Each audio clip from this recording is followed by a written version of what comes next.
We are Sorted, a group of mates who have your back when it comes to all things food. From cooking battles to gadget reviews Man, it's not worth it. and cookbook challenges to a midweek meal packs app. Crack your eggs, bake. We uncover the tools that'll help us all cook and eat smarter. Join our community where everything we do starts with you.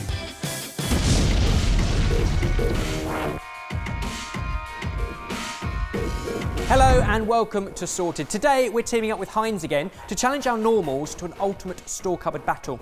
We've given them free reign of our pantry to come up with clever, creative and most importantly, delicious dishes.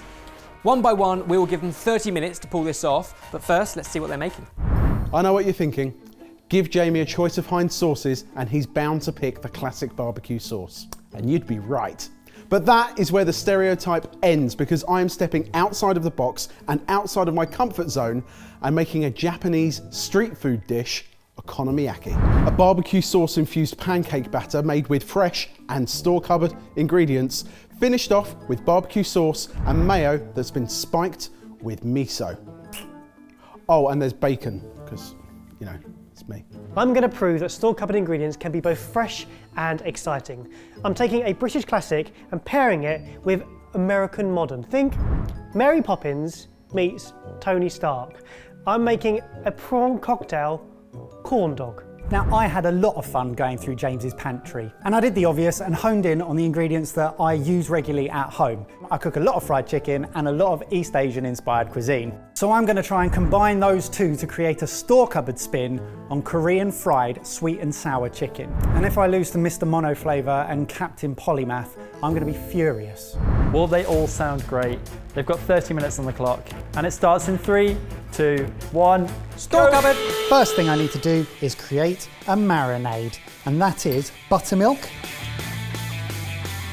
ketchup, some salt, give it a mix up. Now I know what you're thinking. This is a 30-minute battle. The buttermilk is not going to break down the chicken and make it tender, but I'm purely using this marinade for flavour because some of the marinade will stick to the chicken when I dredge it, and I'm hoping that that will still come through. First up is my pancake batter for my okonomiyaki. That's going to be flour, salt and baking powder into a bowl.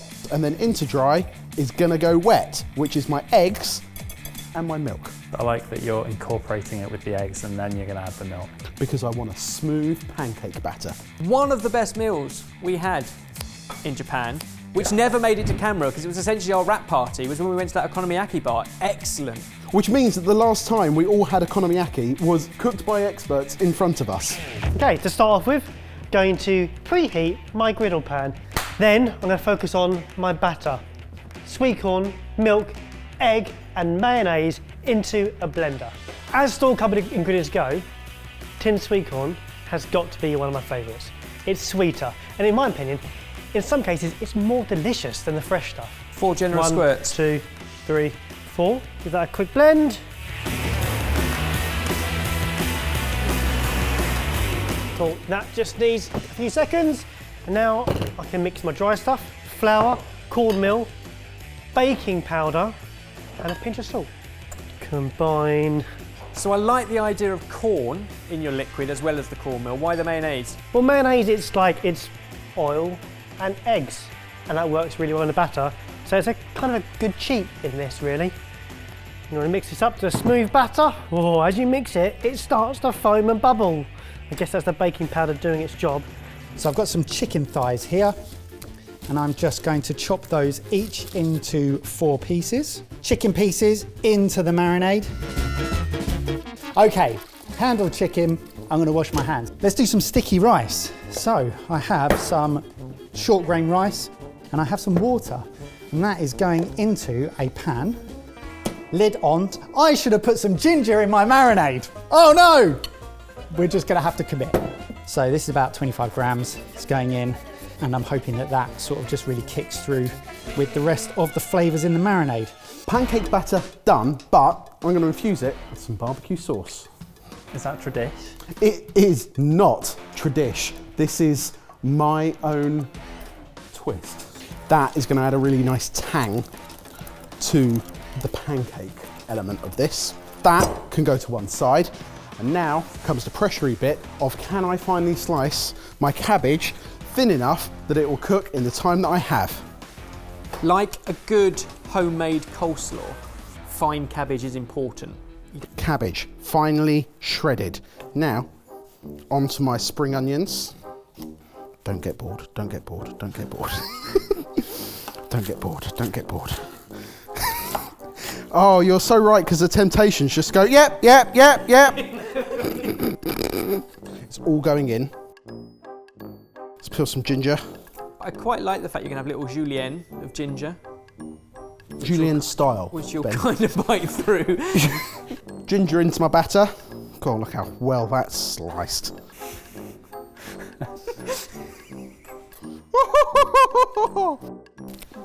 Let's fold this in.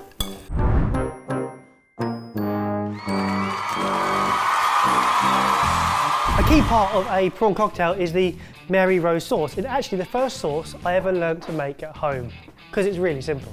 3 tablespoons of mayonnaise, 2 tablespoons of ketchup, half a teaspoon of smoked paprika, mixy, mixy, mixy, simple as. Next sauce, avocado into a mini processor with some mayonnaise, some lemon zest and some juice and some garlic.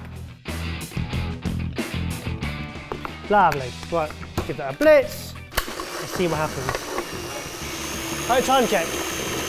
Half your time gone. It's all right, I think. Okay. So yet again, another use for mayonnaise. I think that's why having it in the cupboard is useful, because it can go in so many different directions. What is good about this particular set of ingredients is, like I said, I have all of these. Maybe not a tin of pears, but I do have gochujang.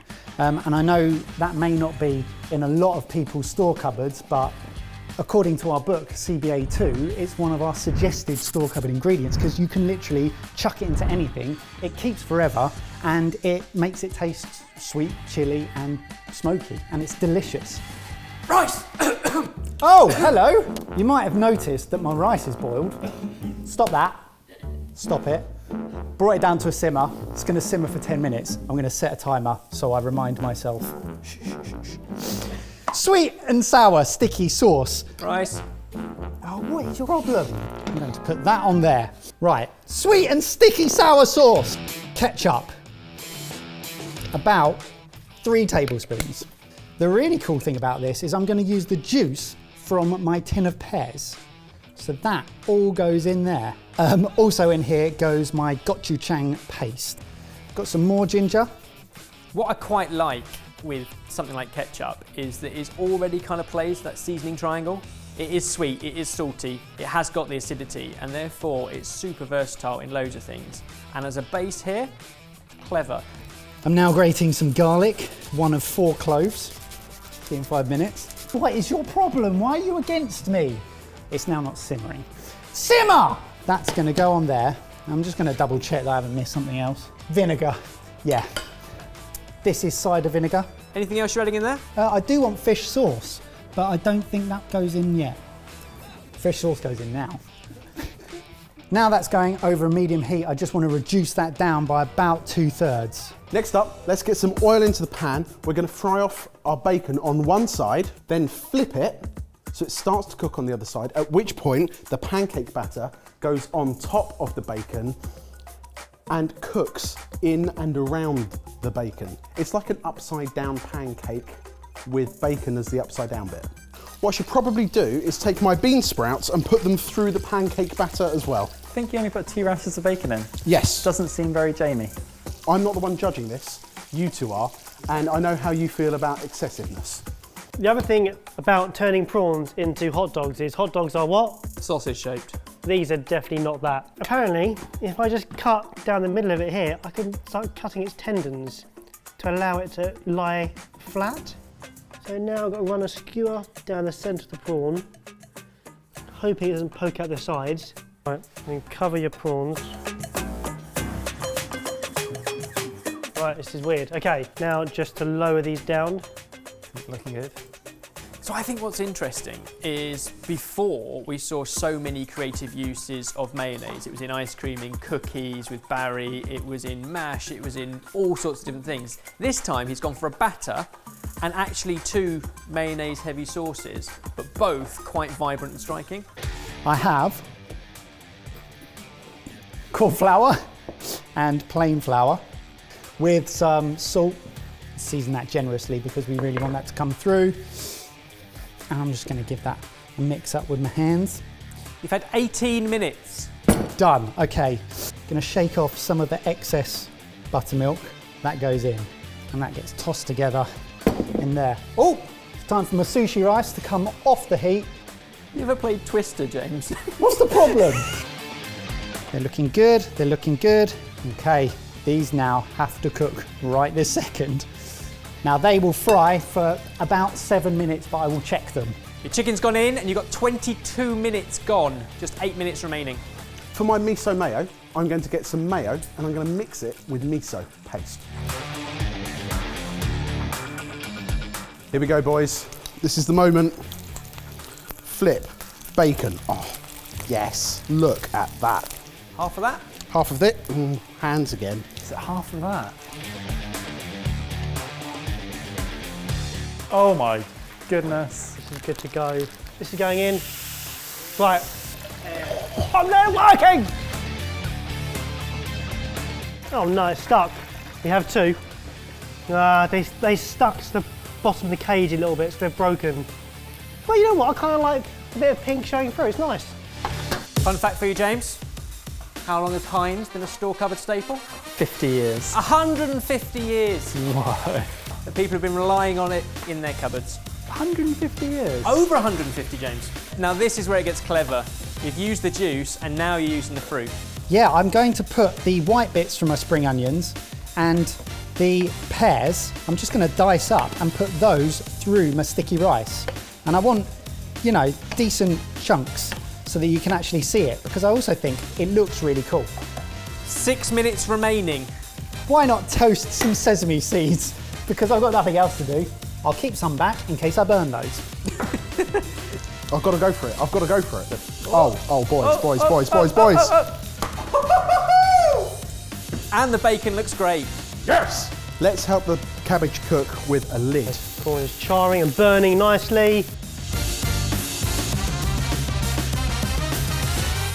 This is the moment of truth. This is my sticky rice. It's sticky, but there are individual grains. Into my rice, I'm going to just put the white parts of my spring onions and my pear. Give that a stir. 3.5 minutes left. Uh-oh. We're going. We have no time. We're going. You didn't check the bottom. Like a hot dog bun, I've got to create a small crease in my lettuce.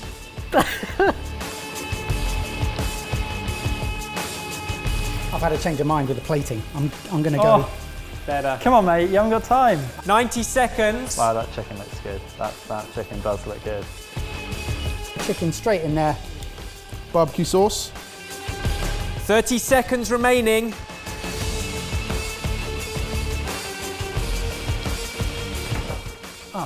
Ooh. 15 seconds. 5, 4, 3, 2, 1. Step back. I'm still not sure I know what it is. Looking forward to judging these.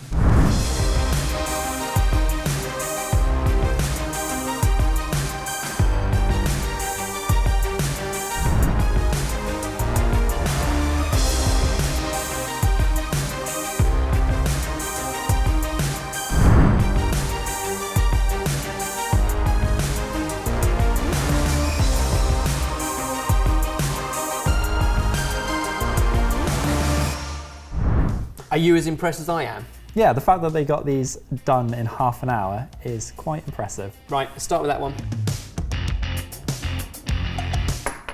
Yeah, so Mike forgot to season the rice, which I think we kind of clocked from the sidelines, but he's now remembered and has brought seasoning to the table. I mean, I don't think we can do that, can we? Okay, so Mike's store cupboard take on KFC, Korean fried chicken. The combination of the corn flour and the plain flour, when fried, gives that very, very familiar Korean fried chicken texture. And the flavour, it is spicy, it is sweet, it is tangy, it is sour, it's got everything. It feels like the tomato ketchup is kind of creating a foundation for the sauce. You're getting a lot of spice, but you're getting that acid, you're getting the sweetness, and you're getting a lot of, oh, we hate saying it, depth. Strong start. Should we try number 2? So this is Jamie's okonomiyaki. I think this method of cooking okonomiyaki has instantly made it more accessible, more kind of store cupboard basis. Okay, I'm looking for barbecue flavour. The barbecue flavour is there, but it's only one element. Because also, I'm loving that miso mayo. And the cabbage has still got a slight bite to it, but not in a kind of a crunchy way, but neither a soggy way. It's good. I nearly said perfect, only because I just crunched through a bit of ginger, and it's overtaken. This is Barry's prawn dog with 2 sauces, Mary Rose and his avocado mayo. Cheers. Cheers. Big meaty prawns hidden inside that batter, and the prawn is cooked well. I'm getting loads of sweet prawn covered in that batter, which makes it absolutely delicious. But I want more sauce. 3 very different creative uses of the pantry and store cupboard ingredients.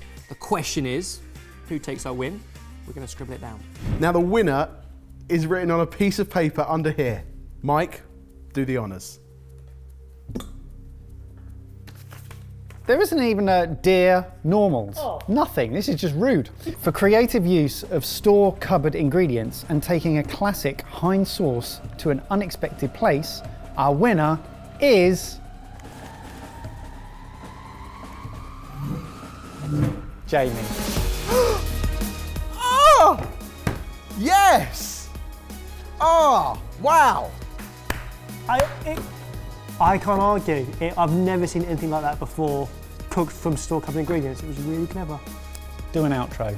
Well, we hope you've enjoyed our store cupboard cooking battle, and a massive thanks to Heinz for the challenge. And if you'd like to check out Heinz's recipe website for ideas and inspiration, then check out the link below. You can also upload your own recipes on Instagram. Yeah, let's see if you can do any better than us. Sorry, Mike. We have given them free range to our pantry to come up with creative and, did I say free range? You said